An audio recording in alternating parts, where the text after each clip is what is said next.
জামুগুৰিহাটৰ যুৱ কৃষক শৰৎ বৰুৱাই কৰা আৰোহী আৰু বিশ্বলা প্ৰজাতিৰ হালধীয়া আৰু ৰঙা ৰঙৰ তৰমুজ খেতিয়ে সম্প্ৰতি বিশেষ চৰ্চা লাভ কৰিছে।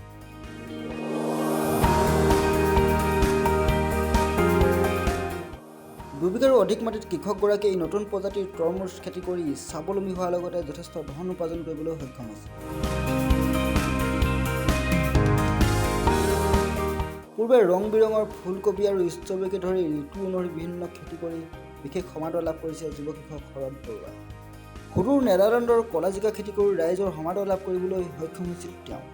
ৰং বিৰঙৰ ফুলকবি, কলা জিকা, ষ্ট্ৰবেৰী আদি খেতিৰ বাবে ইতিমধ্যে শোণিতপুৰ জিলা কৃষি মেলাত শ্ৰেষ্ঠ কৃষকৰ বঁটাও লাভ কৰিবলৈ সক্ষম হৈছে শৰৎ বৰুৱাই।